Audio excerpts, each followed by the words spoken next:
Wakwan cufa chandun na walinjira Wakwan cufa chandun na walinjira Wakwan cufa chandun Wakwan cufa chandun Wakwan cufa chandun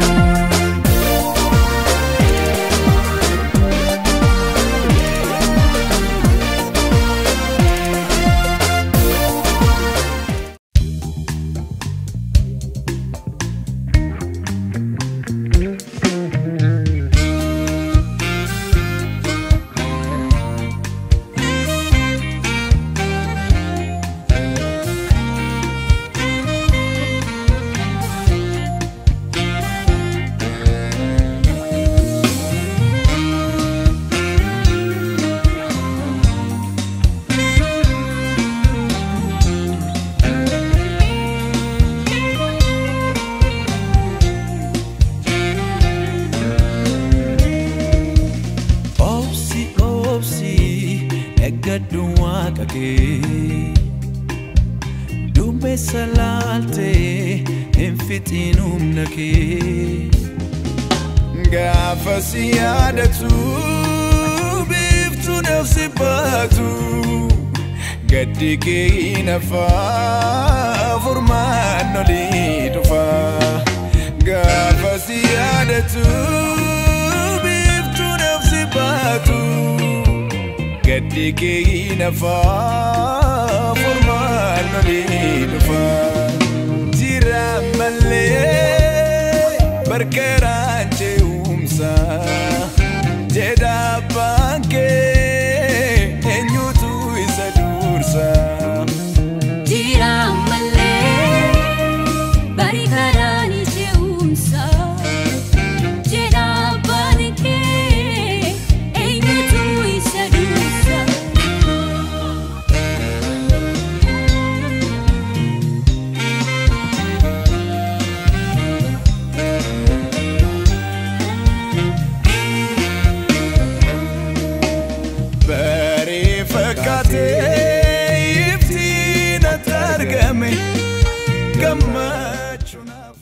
Tole hordoftoota TV Araara hundaan nagaan Waaqayyoo bakka jirtan hundumaatti isiniif haa baay'atu jecha waldaan kiristaanaa Araara Waaqayyoo addunyaa qophii addaa qopheessite jirti. Qophiin qopheessite kunis harka qalleeyyii bulchiinsa magaalaa Naqamtee keessatti argamanii fi akkasumas immoo buqqaatota sababa nageenyaa fi buqqaanii magaalaa kutaa bulchiinsa magaalaa Naqamtee keessa qubatanii jiranii fi daakuu kumtaala 200 daaksiftee kun akkuma dudduuba kootti argamu kana daakuu kumtaala 200 daaksistee raabsuuf yookaan immoo deeggarsa gochuuf qophooftee jirti. Mee gaaffii tokko gaafannaa nu waliin tura. Ani Taamiraata Shabbiriin jedhama. Waldaan Araaraa marsaa lammaffaadha kan daakuu nu buqqeetti daakaa jiranii. Yeroo jalqabaa fi gara kumtaala 600 gara Booranaa fi gara Giddaa Ayyaanaatti daaknee sumaa ergineerra. Amma marsaa lammaffaaf immoo gara kumtaala 200 daaknee harka qalleeyyii magaalaa Naqamtee firama jedhanii daaknee qopheessine. Amma kunoo ergaa jirra gara waldaatti. Kumtaalli 200 kun naannoo qarshii birii 500 qophaa'ee galaa jira gara waldaatti.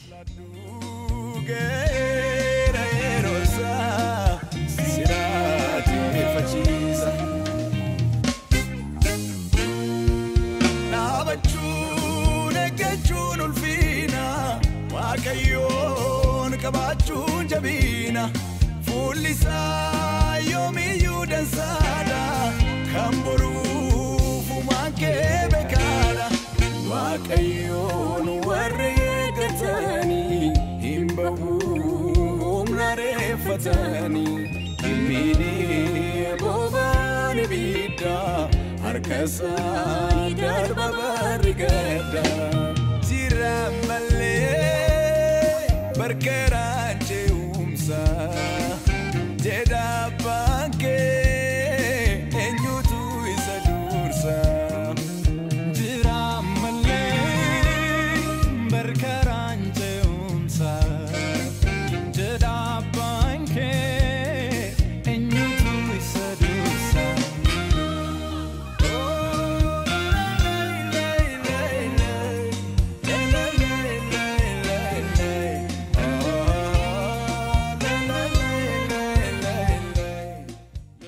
Tole gaamee maqaa keessan biyyarraa dhuftanii maaliif akkas dhuftan mee asumaan dubbadha. Dassaatu abdiidha maqaan koo. Biyyaan dhufee immoo Arqumbee. Hundumaa gannee mana keenya gannee qe'ee keenya dhiisnee dhufnee rakkannee waldaan araaraa raajii masarati immoo gargaarsa laata naannoo. Gardaan kiristaanaa araaraa Waaqayyoo gargaarsa laata nama baqattootaaf rakkatootaaf jennaan isatti baqan. Tole maaliif gara kana dhuftanii maqaa keessanii biyya irraa dhuftan kaasaati? Ani maqaan koo Miidhagsaa Guddinaan jedhama. Aanaan irraa dhufee Nunnuqumbaa ganda Waamaa Lalisaa Bocololoo kan jedhamu irraa dhufe. Sababa biyyaa ba'ee fi manni na jalaa gubatee qabeenyaa koo gadhiisee as keessa qubadheen jira amma guyyaa irraatti. Rakkannee as keessa jiraachaa jirra. Maaliif walitti qabamtan ammas namoota baay'ee dudduuba keessa jira maaliif? Waldaan araaraa Waaqayyoo gargaarsa hiyyeessotaaf laata jennaan asitti walitti qabamne amma irra. Maqaan keessan eenyudha? Biyya kamirraa dhuftanii maaliif gara kanatti dhuftanii mee dubbadhaa? Wallagga irraa dhufne ana hasaas. Maqaa keessan? Siraammayyo Abdulleedha. Wallagga irraa dhufne buqqaadha akkasii rakkannee beeloynee dhufne abbaan manaa narraa du'ee qorriti itti buute. Saniif hin dhufe jechuudha. As maal gochuu dhuftan gara kana maaliif dhuftan? Rakkadheetiin as Oromoon numa jirti jee rakkadhee beeloynee waan namaan kadhannu jennee achirraa buqqaanee dhufne jechuudha. Mee deeggarsa argattan kanatti hammam gammaddu? Deeggarsa har'a waldaan kiristaanaa araaraa Waaqayyoo addunyaa isiniif gootetti gammachuu akkamii isinitti dhaga'ama? Gammachuu kana keessaa kan dhaga'amu gaa Rabbiin isaan haa jiraachisu umrii isaan haa dheeressu jennee gaa walumaanuu Rabbiin Oromoo teenya tana Rabbi haa barakeessu jennee gammadnee jirra gaammaan tana tanaafuu amma gaa rakkina kanaaf. Tole galatooma sinaa eebbisu.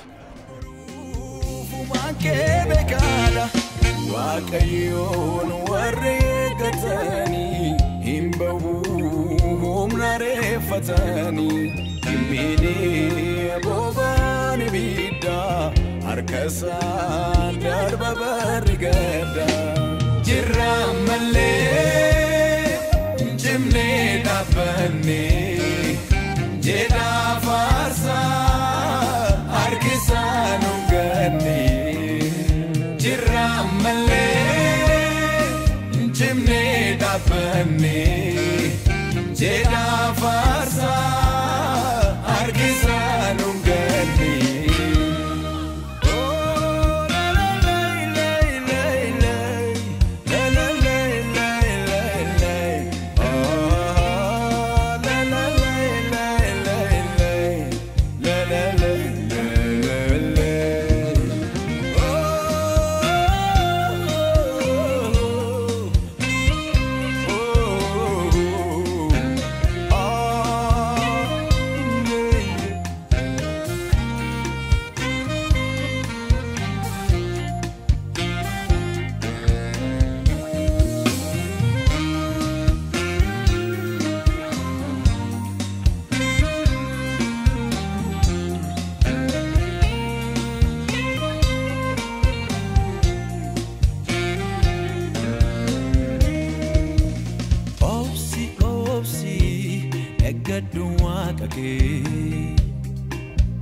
Dumbe salalte enfitinum nake Gaafa siyaadatu biftu nafsi baatu gaddi kee nafaa furmaan olii dhufa Gaafa siyaadatu biftu nafsi baatu gaddi kee nafaa furmaan olii dhufa jira malee barkeeraan ce'umsa jedha baankee eenyutu isa dursa. Jira malee barkeeraan ce'umsa jedha baankee eenyutu isa dursa.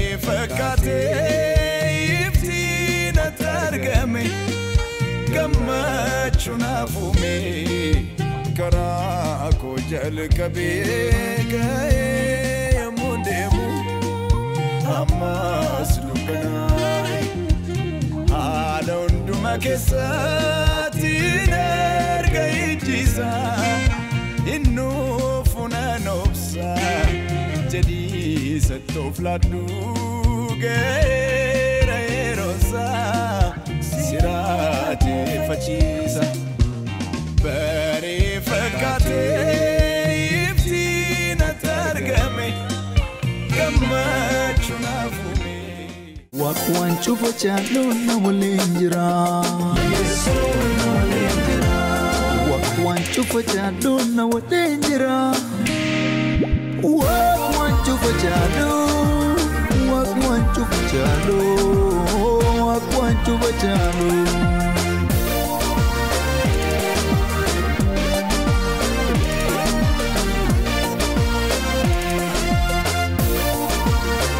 Akkam jirtu? Baga geessan. Egaa sagantaa guyyaa irraa ilaalchisuudhaan akka carraa keessummaa kabajaa ta'ee asitti argameen jira. Maqaan koo Dassaalin Bokonjaan jedhama. Hoogganaa waajjira paartii badhaadhina bulchiinsa magaalaa Naqamteeti. Akkasumas bakka bu'aa kantiibaa bulchiinsa magaalaa Naqamtee ta'een asitti argamee jira. Sagantaa guyyaa irraa wajjin kan wal qabatu waldaan araara waaqayyoo addunyaa magaalaa keenya keessa jiru maatii harka qalleeyyii baay'inni keessan nama 500 ta'uuf guyyaa har'aa ayyaana guddaa nu fuuldura jiru. Ayyaanni guddaan kun immoo akka nama kamiyyuu ayyaana sana ayyaaneffatanii akka dabartaniif ayyaana sana keessattis gammachuudhaan akka dabarsitaniif waldaan kun uummata kanatu naa wayyaa uummata kan naa caalaa uummata kanaafan waldaa kana dhaabbadhe waldaan koos uummata kootiif kan jedhu guyyaa har'aa ayyaana kana keessatti akkasin gammachuudhaan dabarsuu dandeessaniitiif namoota 500f deeggarsa adda addaa isinii godhanii jiru. Kanaaf waan isaan isinii godhan kanaatiif takkaa harka keessa walitti buustanii akkasin naa galateeffattanii barbaadu. Egaa waldaa waaqayyoo jechuun gaafa ijaaramus gaafa dhaabbatus namni achi keessa tajaajilus karaa tokko hafuuraan hawaasa kana tajaajila. Lammaffaa irrattis immoo waan argatuun uummata kana tajaajila. Akkuma hafuura waaqayyootiin isin tajaajilan har'a immoo waan argatan irraa waan walitti qabatan irraa uummata baay'inni isaa nama 500 ta'u guyyaa har'a daakuu isin ittiin ayyaana kana dabarfachuu dandeessanii fi akka nama kamiyyuu akka sooressa kamiyyuu akka nama abbaa qabeenyaa qabu kamiyyuu ayyaana sana keessatti gammaddanii ijoollee keessan duukaa maatii keessan duukaa ollaa keessan duukaa akkasiin ayyaana kana dabarsuu dandeessaniif wantoota gurguddaa qabatanii isin fuulduratti argamanii jiru. Isaaniifis eebbiin mala, isaaniifis kabajni mala, isaaniifis guddinni mala, isaaniifis galataaf kabaja guddaa qabna akka bulchiinsa magaalaa Naqamteetti waan ta'eef irra deebitanii akkasiin naa galateeffatanii barbaadaa jechuudha. Nutillee akka bulchiinsa magaalaa Naqamteetti waldaa araara waaqayyoo addunyaa magaalaa keenya keessa jiru hawaasa harka qalleessa duwwaa deeggaruudhaan osoo hin taane nama dhukkubsatees kadhatanii fi nama rakkatees kadhatanii fi akka inni fayyuuf akka inni jiraatuuf akka inni addunyaa kanarratti jiraachuu danda'uutii fi waan adda addaa gochaa turanii isaaniifis galataaf kabaja guddaa qabnaa jechuudha. Kana duwwaas utuu hin taane magaalaa Naqamtee keessatti uummata keenya waan adda addaa gochuu irra darbanii hojii gurguddaa uummata kanaaf hojjetanii daandii hojjechuudhaan waan adda addaa hojjechuudhaan mana hiyyeessaa ijaaruudhaan wantoota gurguddaa magaalaa Naqamtee keessatti hojjechaa turanii jechuudha. Waldaa jechuun waldaa akkasiiti. Waldaa uummata isaatiif dhaabate, waldaa hiyyeessaaf dhaabate, waldaa sooressaaf dhaabate, waldaa saba kamiyyuu adda baasuu hin dandeenye uumaan waaqayyoo hundumtuu walqixa jedhanii magaalaa Naqamtee keessatti tajaajila adda addaa gochaa turan ijaateef ammallee irra deebitanii akkasiin naa galateeffatanii barbaadaa jechuudha.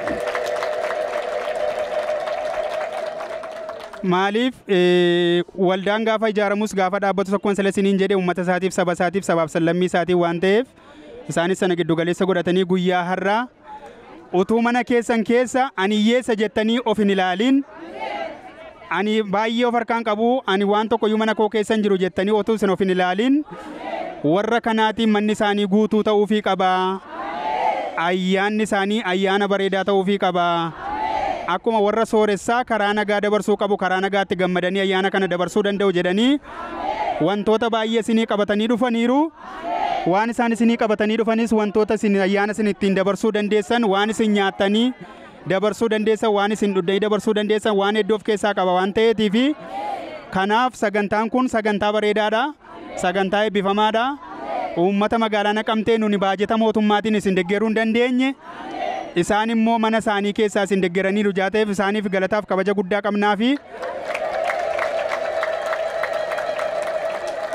kanaaf sagantaa keenya an ofii koo asuma irratti isaaniin galateeffadhee kabaja guddaaf galata guddaa akka bulchiinsa magaalaa Naqamteetti eegan dhiyeessee fi booddee kabajamoo raajiin Masarat Asbaanii uummata kanaan akka isaan waan jedhan kabajaan affeera jaatee familee nannaasi madda.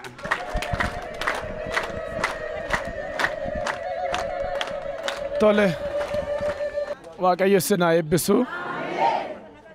Obbo Dassaalenyiin itti gaafatamaa paartii galateeffachuun barbaada. Waan asitti argamtanii haasaa gootaniif Waaqayyo sinaa eebbisu. Wangeela gooftaa keenya Yesuus Kiristoos lallabuutti aansee hiyyeessa gargaaruun hojii keenya isa lammaffaadha waan ta'eef kanarra goona miti yeroo hundumaa hojii keenya guyyaa guyyaadha. Dubbii Waaqayyo akkas jedha gaafa cidha godhattu firoota kee hiriyoota kee hin waamin isaan bor dudda sirra kaatanii si deebisuu danda'u ta'a. Kan dudda siif hin deebifne dadhabootaaf hiyyeessota waami isaan si deebisuu hin danda'ani. Du'aa kan warra qajeelotaatti garuu Waaqayyo si deebisaayidha. Naaf namni hiyyeessa gargaaru akka nama Waaqayyoof liqeesseetidha. Amma kan sin ilaannu daakuu kiiloo 25dha. Baay'ee ta'eefitu hin taane yeroo hundumaa gargaarsarra waan oolluufi amma iddoo biraattis dhannee nama 300 waan laannuufidha. Waaqayyo sinaa eebbisu. Ayyaana gaarii siniif haa ta'u. Jabaadhaa namni fayyaa qabaannaan qabeenyi guddaan fayyaadha. Namni fayyaa qabu hojjetee rakkina keessaa hin ba'a. Rakkina mo'achuu chaalenjii mo'achuu hin danda'a. Kanaafuu jabaadhaa. Toora tooraan akka kutata keessanitti yeroo isin waaman ergaa keenya siniin geenyee deemna. Waaqayyo sinaa eebbisu eebbifamaa.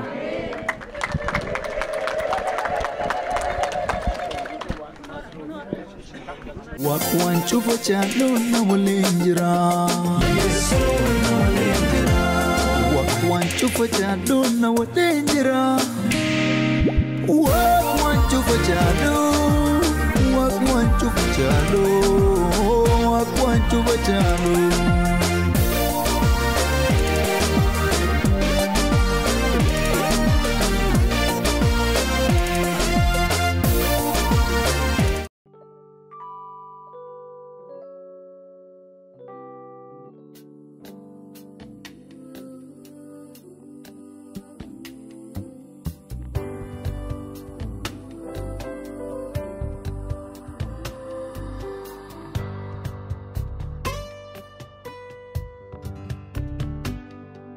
Jabina mataa keetti hirkattee mootee kan jiraattu baraaniiftee.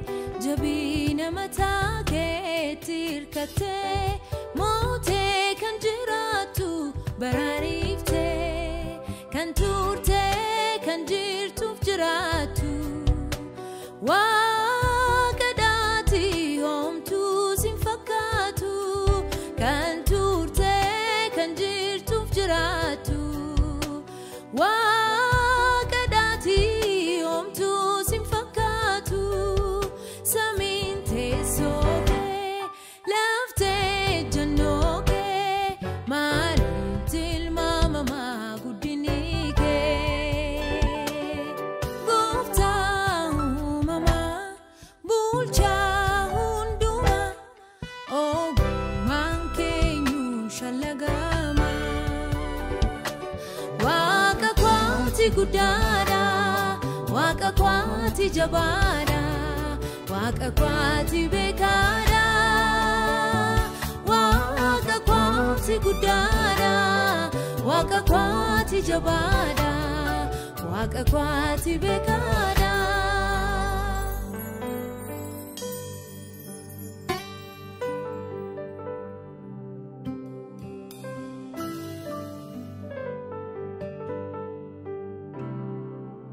Eenyummaa keef du'a tun hin barbaadin sababa biraa. Garaa koo guutuu sin waaqeffadha ati Waaqayyoodha. Waaqummaa keef du'a tun hin barbaadin sababa biraa. Garaa koo guutuu sin waaqeffadha ati Waaqayyoodha. Ati Waaqayyoodha.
Tolee galatoomaa jechaa Waaqayyo saarraan nu ga'ee ayyaana waggaa kanaan qabsiisee yoo ta'u malee guyyaa har'aa sitti walitti qabamuu keenya Waaqayyoon baay'een galateeffadha. Guyyaa har'aa kana nuun asitti argamnee fi harka qalleessaa kutaa bulchiinsa magaalaa Naqamtee keessa kan jiran akka waliigalaatti ganda 7tu jira. Duwwaa tokko kaasee hanga soorgaatti jechuudha. Ganda 7 jira. Ganda 7 kana keessatti har'a namni Waaqayyoo Raajii Masaratii harka qalleessaa kutaa keessan irra jiruuni ayyaana kana deeggarsa laadhaatii walitti nuu qabaa jennaan akka waliigalaatti nama 500 akka ganda tokkotti immoo gara nama 80 olii fidannee deeggarsa kennaafii jirraa jechuudha har'a karaa Raajii Masarati. Waaqayyo waan guddaa nuu godhee yeroon isaa yeroo gadheedha yeroo namni itti waan nyaatu dhabeedha namni gadi ba'ee ol galuu yuu dadhabeera. Isuma isin argitan kan ammoo haala qaala'insa jireenyaa ilaalchisee Raajii Masoonii namoota koon harka qaba. Kadhannaan akkuma jirutti ta'e fayyinni akkuma jirutti ta'e namni immoo nyaachuu dhuguu ayyaana waggaa kana gammadee ooluu qaba jedhanii yoo xinnaate isa kaan iddoo biraatti isaan godhan caalaayyuu kan magaalaa Naqamtee keessumaa ganda 7 irratti nama 500 guyyaa irraa nyaachisuu jechuun waan guddaadha. Nu waan jennu hin qabnu. Waaqayyo kana caalaa ayyaana isaaniif baay'isuun jedha. Ani ga'een hojii koo gurmaa'ina kutaa bulchiinsa burqaa jaatooran hojjedha. Maqaan koos immoo Deemaskaram Daggafaa jedhama. Haqa jiruun nama beelaa jiru nama rakkataa jiru nama homtuu harka hin jirre deeggarsi akka godhamuufiif calalee fideera. Isa kanaafis immoo namni tokko tu lafatti nafiin nama 80 koo dhaabatanii gadeedanii gugguufanii naa baachisanii gara qe'ee isaaniitti harka ulfaatanii akka galan godhanii Waaqayyo ulfina isaaniif laatu ayyaana isaaniif baay'isu. Kana caalaas immoo akka wal bira dhaabannu nu gargaaruun jedha. Itti aansee garuu namni keenya deeggarsa guyyaa tokko lama deeggaruu dandeessa. Namni garuu waanuma qabuun gadi ba'ee itti hojii hojjetee itti ol jedhee itti ofiisaas jijjiirama fidee kan jedhu yaada dabarsuu barbaada. Hunda keessaniifuu ayyaana gaarii isiniif haa ta'u. Mana keessanis alas teessanii namoonni dhaggeeffattanii nama Waaqayyoo kanaa hojjetoota isaanii wajjin waldaa isaanii wajjin akkasiin nu eebbistanii kabajaan isin gaafadha. Yeroo gaarii ayyaana gaarii fayyaa ta'a. Waan biraaf hin ta'u sichiin kana booda sichiin kana booda keessoo kootti seenee. Ofina dhuunfateera kan sana godhatee naan dandeessisuumi isarraa adda baa'ee waa'ee jireenyaa yaa moggaatti sadiisee gammachuu faana galfii iddoo biraan barbaadu maqaasaa waamtee lubbuun koo. Shebati Jesus kawi kambira inkabdu saiste libram barba magasa wante lupungo Shebati Jesus kawi kambira inkabdu saiste libram barba.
Jira nafta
waaqayyo koo jajuu yoon fedhe gaarummaan isaa danuudha jedhe satti hin baay'atu yoo xiqqaate malee danda'een ibsu yoo mayyaalee malee irra deddeebisee shantama barbaachisus godhee kun lama amma danda'amdaa'uun koo isaaf hin goosadhu weeddu koo irra deddeebisee shantama barbaachisus godhee kun lama amma danda'amdaa'uun koo isaaf hin goosadhu weeddu koo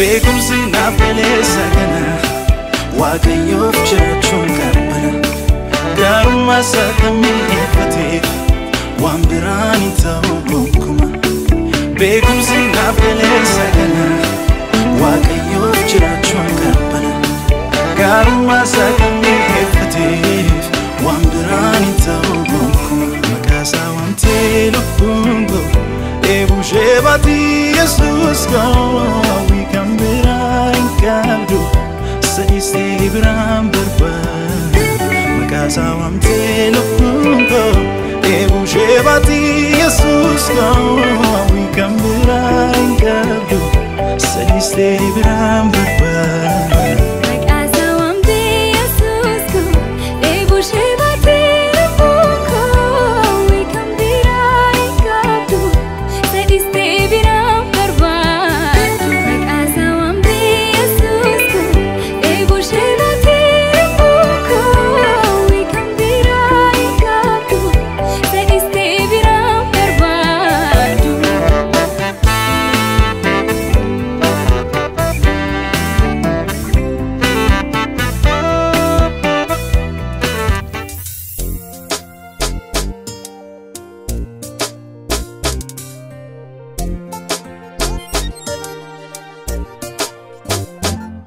Nu akka warra abdii hin qabne callisneen sodaannu Waaqni waliin jirbeena haalaan hin raafamnu Nu Yesuus qabanne baane yaammanne takkaanlee hin jirre keessa hin jirru dorgommii lafaa haasaan keenya Yesuus qofa Nu Yesuus qabanne baane yaammanne takkaanlee hin jirre keessa hin jirru dorgommii lafaa haasaan keenya Kiristoo qofa Si dubbadhe Yesuus si lallabe Si dubbadhe Yesuus si lallabe Si dubbadhe Yesuus si lallabe Kunoo kun fuudhadhabe Kunoo kun fuudhadhabe Kunoo kun fuudhadhabe Kunoo kun fuudhadhabe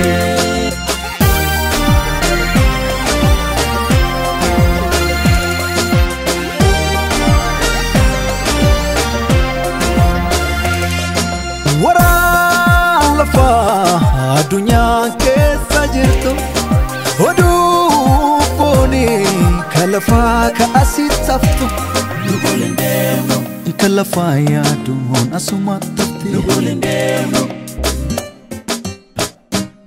Nuguleen deemnu kan lafaa yaaduun asumatti hafti Nuguleen deemnu kan gubboo yaaduun mataaluun Waan cufa jaalluun na waliin jira Yesuus na waliin jira Waan cufa jaalluun na waliin jira Waan cufa jaalluun Waan cufa jaalluun Waan cufa jaalluun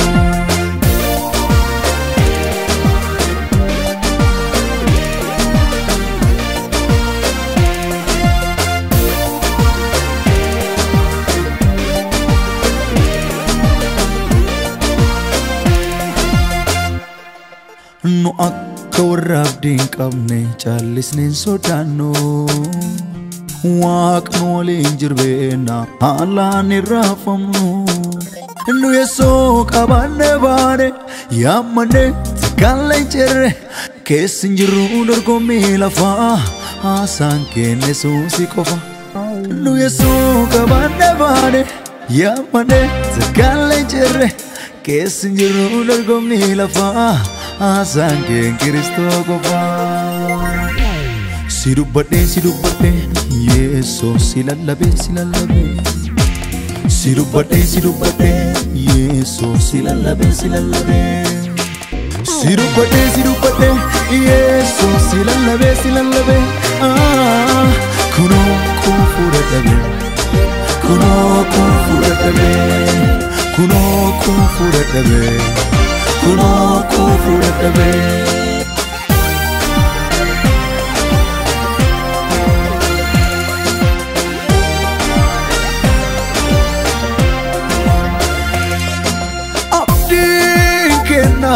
haala irratti murtaa'een beeku nagaa malee sosodaachaa jiraannu nuyi sodaannu oboloon teennaa rarraafamtu nuyi sodaannu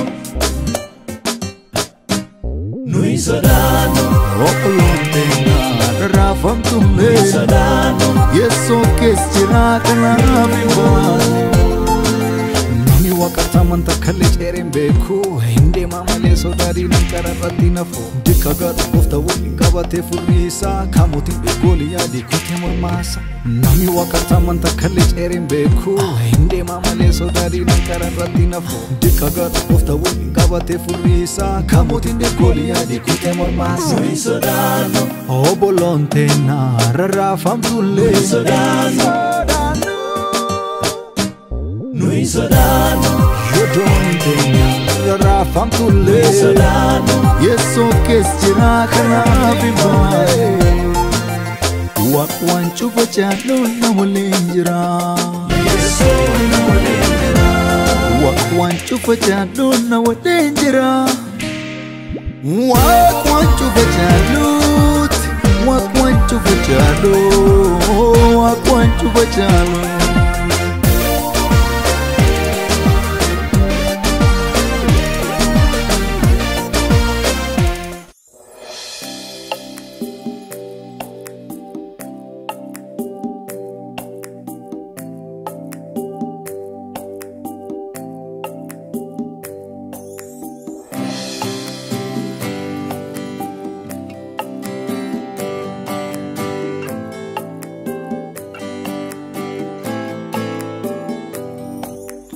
Ati waaqa kooti kananitti baaqadhu guyyaa rakkoo koo.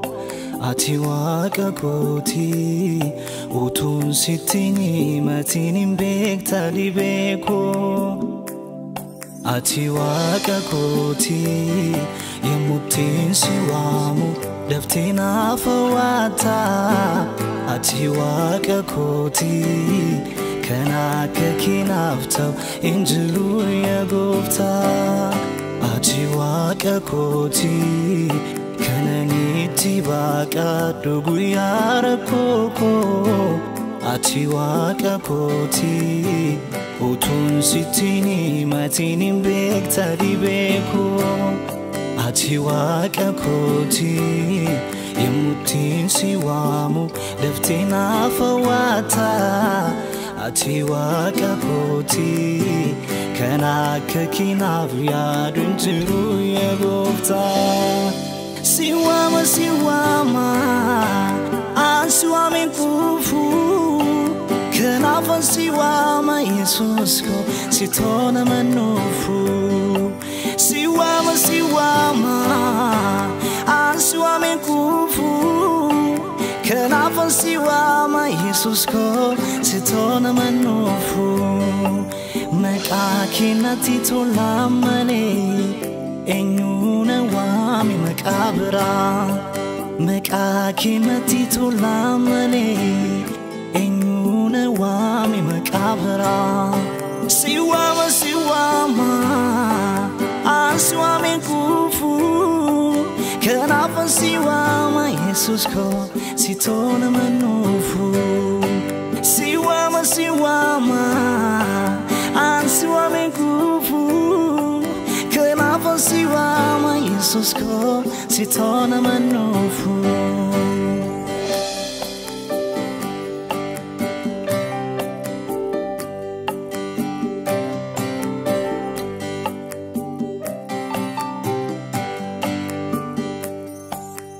ati jennamale anaragunko ati jennamale siwaki fachunko ulfatu abako dawgachanako kanai gisi gufta komotiko ulfatu abako dawgachanako kanai gisi gufta komotiko ati jennamale anaragunko ati jennamale siwaki fachunko ulfatu abako dawgachanako kanai gisi gufta komotiko ulfatu abako dawgachanako kanai gisi gufta komotiko yawatya ganatu Jesus yagalatu moti waqamlafa waqunda dandau sinake sadarbi bubbe galanara ibidabo sinake sadarbi bubbe galanara ibidabo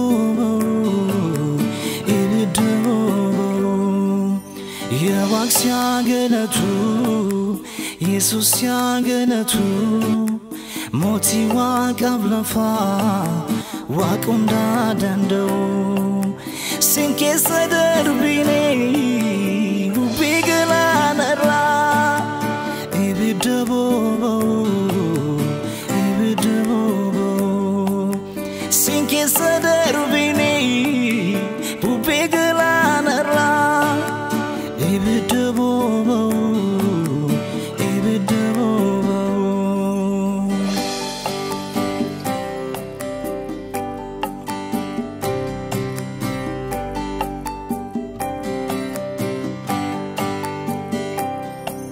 angaru nanzaratan sene nagoti biftola demtu angaru arragan sene nagoti biftola demtu nugaru yunzarana sene nugoti biftola demtu nugaru yunzarana sene nugoti biftola demtu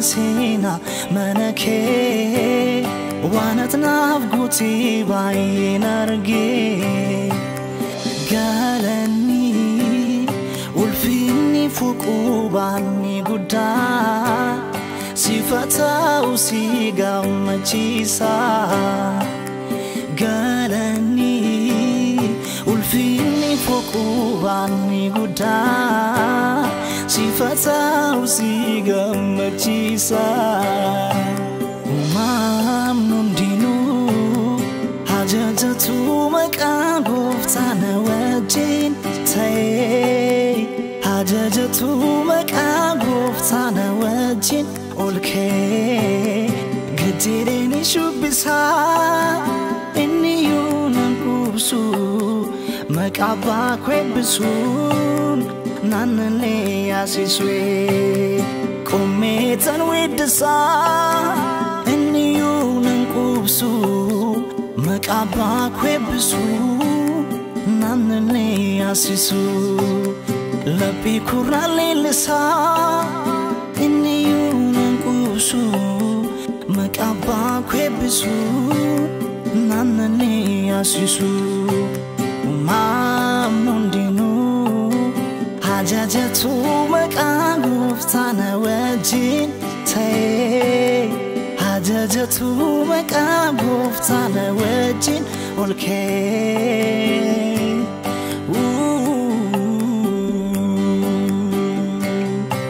safuki kanko yaada maree sita sumaliani lafakare hanan galani nagutera kesako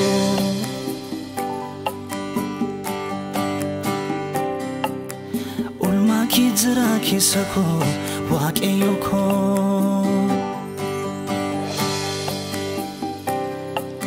anabdi kuti disiwaiko moga sarani bagi makako ananganani nagutera kisako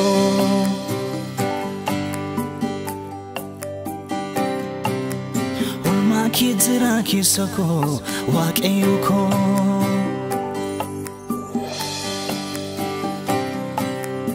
anangalani nagutera kisako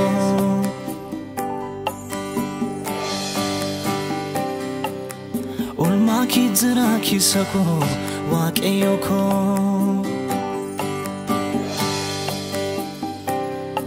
safuki kanko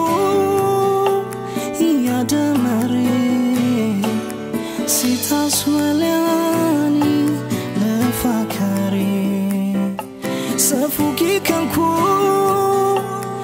yaada maree sita sumaliani lafakare sita sumaliani lafakare sita sumaliani lafakare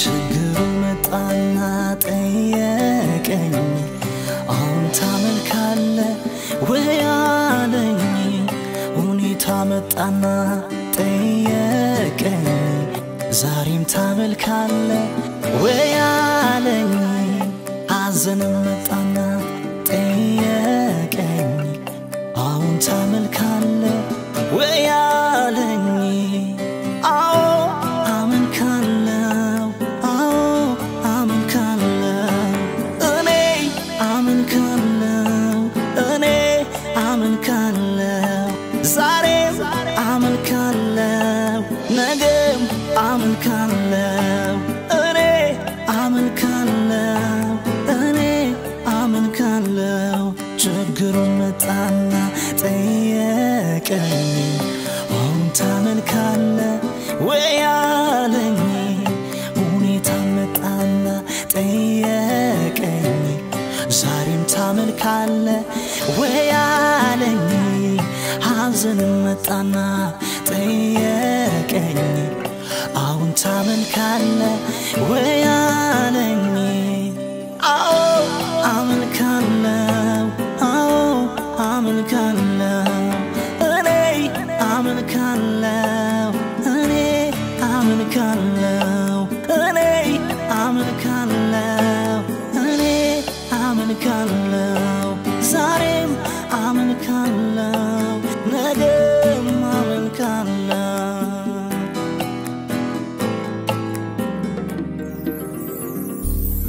butamu waligadi labisa namani tamadu namati waiko tifgote sunani nagadu amatu didabdi konyate mulata kosami situ digamurto jalota isaniti ararake namfaye ararake ararake namfaye ararake ararake namfaye ani ararake namfaye ani ararake Ararake nam faye ararake ararake nam faye ararake ararake nam faye ani ararake ararake nam faye ararake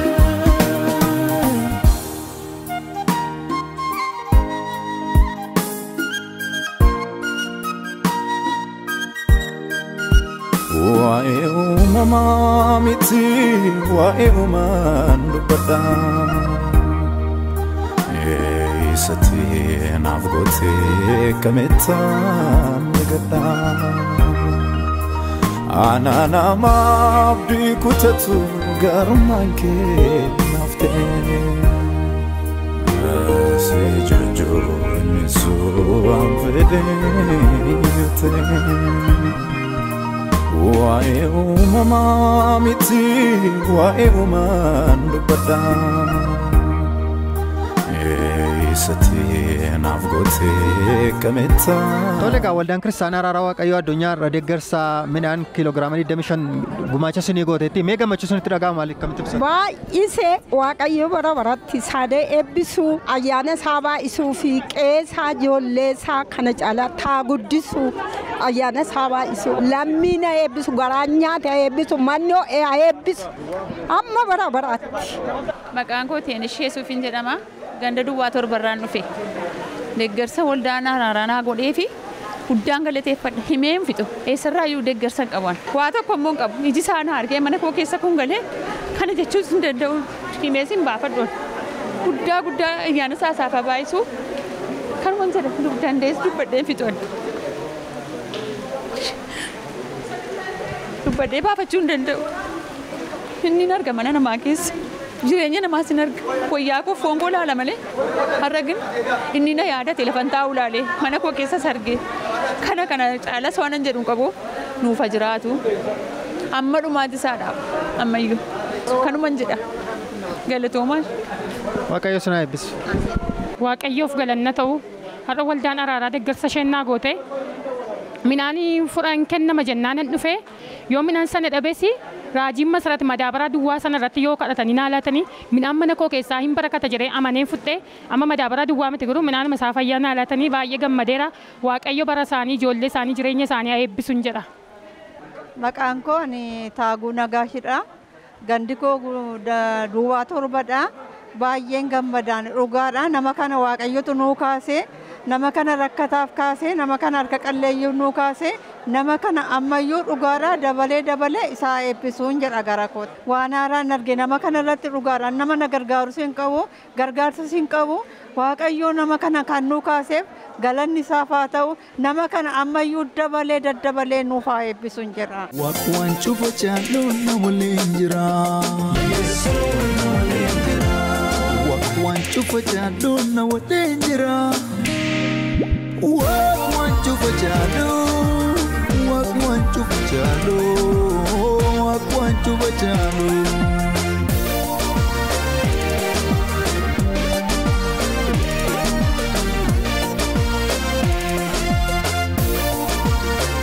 Tolegaan waldaan kiristaanaa Araaraa Waaqayyoo addunyaa amantiidhaan naman qooddu isin gaa musliimadha amantiin keessa musliimadha.